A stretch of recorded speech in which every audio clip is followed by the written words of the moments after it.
Alright guys, welcome to Kerry&Liam's Crawling Kijiji for Classic Cars. Now, I'm experimenting a little bit with some different types of videos because, I have the baby and stuff, so I can't go out and film and do all sorts of crazy stuff all the time. So we'll try to keep you guys updated on what we're doing, do some fun stuff. But looking at Kijiji at the Classic Cars section is always really fun, and sometimes you see some funny stuff, so let's get to it. One thing I've noticed, one thing just to preface as well, is that the classic car market in Saskatoon is probably different than some areas because they do salt the roads here, so it's pretty common to find like rusted out wrecks sitting in somebody's canola field selling for like $10,000 or something. And I don't want to like rag on people's projects, but I already find one right here. 1955 Chevy Bel Air Pro Street Project. I was actually just talking with my dad the other day about how Tri-5 Chevys, they're getting pretty cringe, and that's not necessarily about the car per se, that's more so about just the prices. And they're definitely cool cars and they're good and everybody knows that, but they're kind of overpriced for what they are. Let's face it, especially because there's a lot of other stuff that you can buy that's like pretty good as well. This one's even missing its floor. Anyway, and yeah, always people put the comments like, please do not contact me if you do not have money or be not a serious buyer. But I guess people get hassled a lot by people offering, way less than they're asking for. Please contacts, nobody ever wants to see that. And this one's kind of nice, overpriced, if I may say, not to rag on this guy. But I love me some Dodge pickup trucks. And this one looks pretty nice, although I can see right away it does have rust, so that's not uncommon at all for Saskatchewan. I can see some rust down there.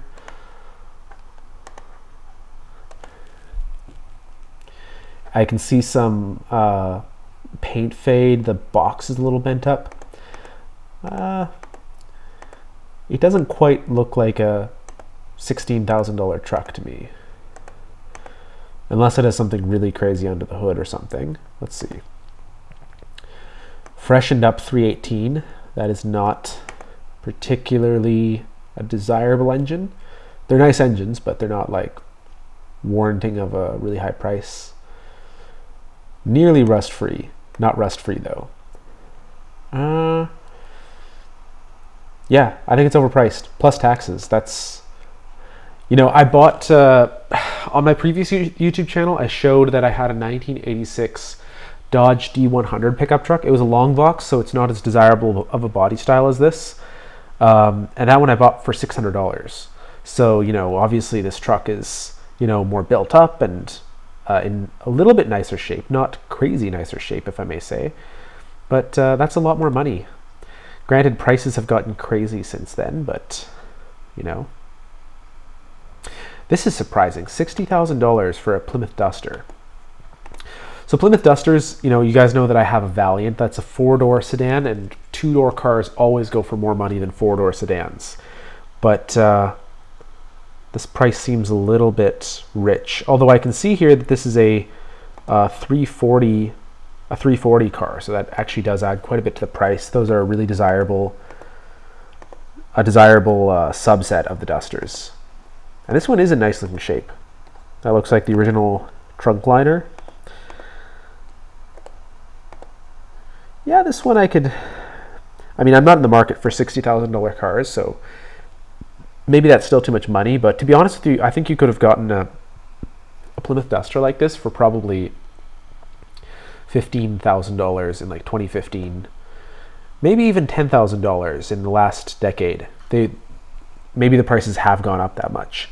This isn't a classic car. I don't like when people post these in here, but a nice truck. Actually, this truck doesn't seem like a bad price at all. Let's just wait for that to load and we'll look at it in a sec. Not a classic car, but this is a nice truck if somebody wanted one. Dodge Laramie. Let me just see if it'll stop bringing that up. V10 gas engine, NV4500 5-speed overdrive transmission. Yeah, it's a nice truck if somebody wanted a pickup truck. It's probably pig on gas. Probably good at towing though, but that's a pretty nice truck. Pickup trucks are getting pretty expensive by now, so that's not a bad one at all. So speaking of Tri-5 Chevys, here's an interesting example of one. 1957 Chevrolet 150. So many people will they know the term like Bel Air or Chevy Nomad or something. This is the low trim version of that car, and so just not having that name means it's a lot more affordable. This one is clearly restored and everything, and somebody put a lot of money into it.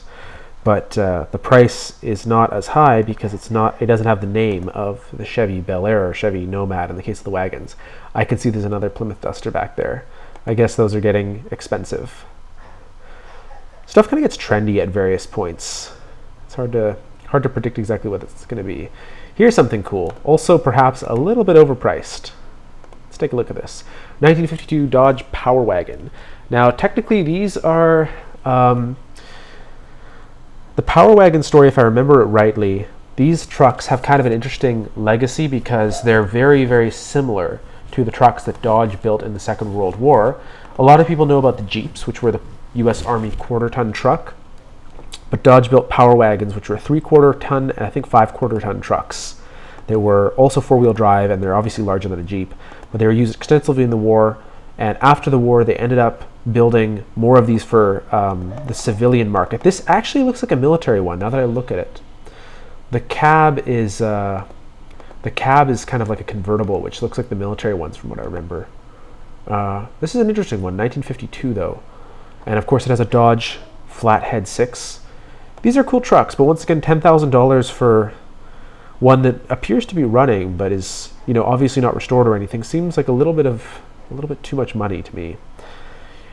If you're interested in old cars, you kind of have to like hunt around and find something that's not a crazy price, especially if you just want to get in. But you do want something that's fully working as much as possible, because even if everything is working, there's something that's not working. You just haven't found it yet. Truck is running and driving. Brake system's been fixed. That's a common one on older cars, that the brakes don't work. So that's something to watch out for. Let's see. Runs and drives 350 V8. This one's kind of interesting. It says it needs a safety. That's a little bit hard to believe, because in Saskatchewan for cars this old you don't need a safety. So I wonder what that's about. Typical boomer picture. He could have taken it from the side that's not directly looking at the sun. That would have resulted in a lot better picture, but he chose to face it into the sun. Okay, let's see. I'm going to skip some of these. These are pretty insane prices. To be honest, this is a little less funny than I was expecting. I was expecting, much more reasonable prices. Let me just see how long the video has been so far. Don't want to go too long here. Dodge Magnum. It's kind of neat. Custom Cool 39 Merc Coupe. I like they use the K's there. I'm going to have to use that on our videos. Crawling Kijiji for classic cars on Kerry&Liam. Let's take a look at this. 1990 Dodge Ram Shortbox project. It looks nice. Looking good. Short boxes are desirable. And see, this one, the tailgate is not all bent up by the looks of it. Nice bumper. Interior is very 80s wine red, just like my D100 that I had. And actually this looks very similar to my D100. But more than anything, it looks like it just needs to be vacuumed up inside there. Actually, let me see here. Is that... I'm trying to see if it has AC. It's kind of hard to see. 318 V8. Oh yes, that has AC. You can see the pump right there. Rotary style pump. And it comes with even a step side box. That's very cool. That would make it even more cool. 1990. Okay, so this would not be an antique as well. So that frankly lowers the value to my thinking, because here in Saskatchewan, if anything was built 1987 or before, you're allowed to insure it for $150 a year approximately, which is obscenely cheap, obviously. And I don't mean per month, $150 per year. And obviously you can choose to buy more insurance on top of that to have more protection for your vehicle. But if it's after 1987, you don't have a choice. You can't insure it for that little money. If it's before, you do have the choice. So I would say that having more choice makes them more valuable from before 1987. So he says here, Dodge Shortbox 318 Auto does run, but has issues and low oil pressure. So low oil pressure could mean a couple things. You never know, he might be using too light of an oil as well. Like if you look at the factory service manual, it actually recommends in summer to use 50 weight oil on some of these things. So you never know, but generally low oil pressure in an application like this could mean that the engine is beginning to be worn out internally because the pressure is maintained by the volume of the pump and the clearances inside the bearings. So if the clearances are too large, too much oil flows past and you don't build high enough pressure. But granted, these old vehicles are pretty simple to repair by the modern standards that we think about. So you could just probably replace the bearings and stuff as long as the engine hasn't seized up or something crazy. Sliding rear window, pretty clean and straight. Some rust over the rear fenders on the box. I didn't see them. Like the other one said very little rust, and I could see the rust in that one. Rubber is good. Step side box that goes with it. This is a pretty nice truck for somebody who wanted it. And 318 engines, if you wanted to just find another one, they're not that expensive. You could still find them in junkyards. You could find Magnum V8s as well, which are pretty much the same engine. This is kind of neat. Chevrolet C20 diesel. Let's take a look at this one. 6.2 diesel. I don't have a lot of experience with these, but for the right type of person who doesn't want to go really fast, they're probably just fine. This one looks a little bit rusty, in fairness. Has an interesting gate on the back. Is that like a lift gate? Oh, the interior is very clean. That's quite nice. Yeah, it's not bad. Little workbox on the back there. 6.2 diesel. I think it's the 6.2 diesel. They were saying that apparently they're very, very sluggish diesels, but they're relatively reliable. And yeah, this would be a nice option. I think they get pretty good fuel economy. I don't know how it is to find parts for them. Let's see what he says here. Upgraded from stock fuel filter to a spin-on style to remove air leaks and fuel. I think that's a recommended upgrade for these diesels because GM cheaped out a little bit on diesel filters on some of their V8s that they made for a while. New transmission filter, brakes been bled. Weather guard, lockable boxes on the bed. Power end gate. That's very cool. Heat works great. Work/farm truck. Price is OBO. This is a pretty good deal, I think. It has some rust, but it looks largely cosmetic, just on the fenders.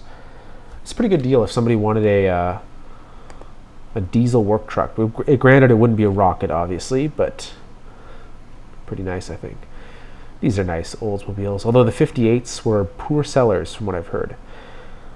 41 Ford, 55 panel wagon, Chevy panel project no VIN, but can be obtainable through SGI.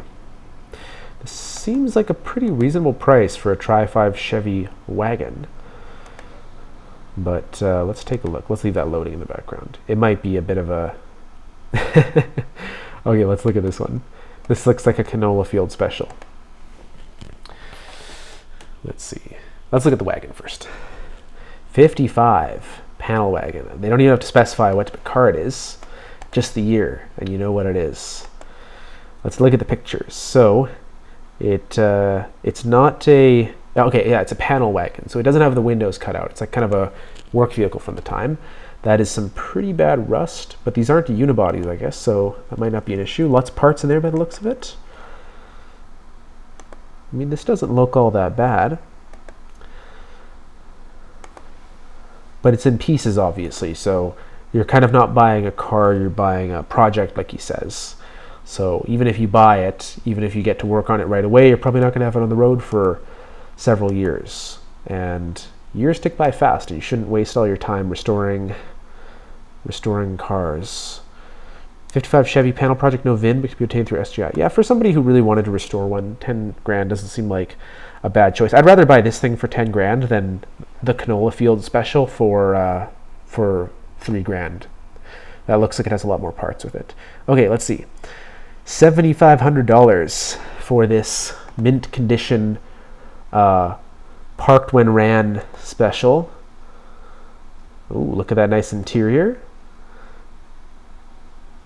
As you can see, it has some, it's in mint condition. Some light, tasteful modifications to the roofline, chopped a little bit. All the trim is there. Cadillac. Let's see. Rolled. Missing engine and tranny. I'm sure those would be easy to find for a 1938 Cadillac. Missing the radiator and front bumper. Thick body panels. I don't know what that's trying to imply. Thick. Some very minor surface rusting. Was going to change the roof over to a D-back sedan or slantback or to a panel truck, but I've given up on the dream. Thank you for your story, Mr. 1938 Cadillac LaSalle. Have the headlights and taillights. All the window and door openers are intact.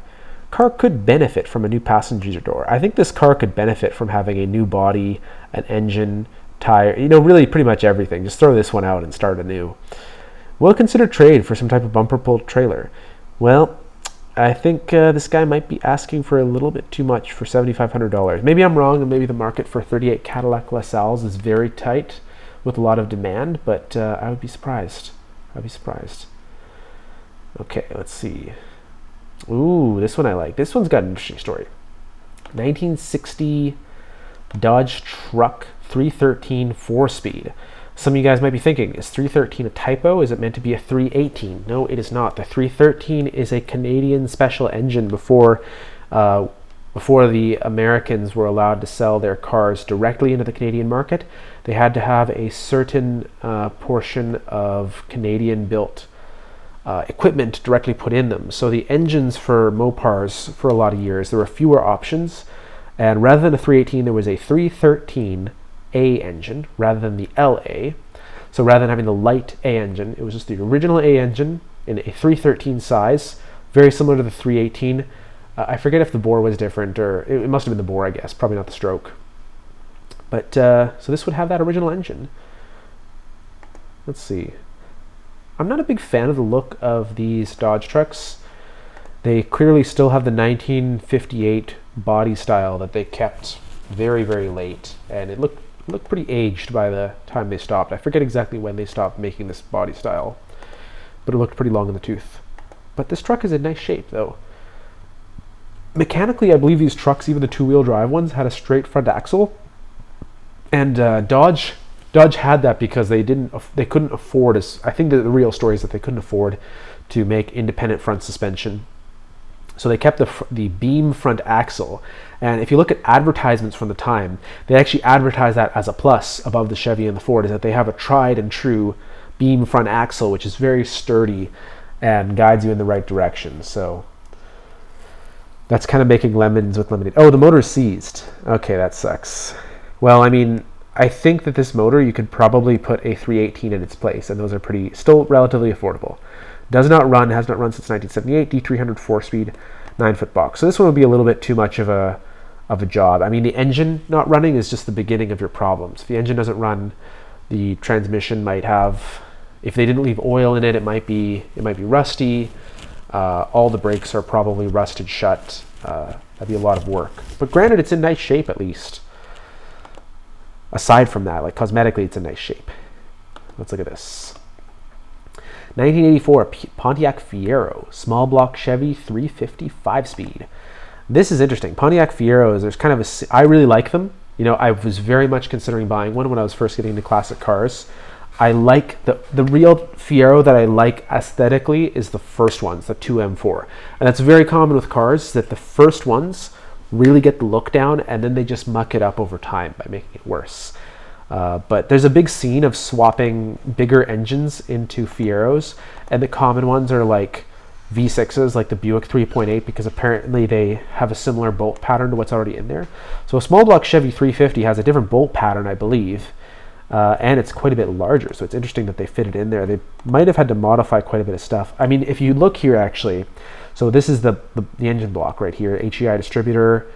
It looks like they actually had to cut this out to fit a Holley carb and the air cleaner there, but you can see that the water pump already is like already off to the side there. Like, this is a pretty big motor to fit in there, but lots of upgrade parts for 350s, more so than some other options.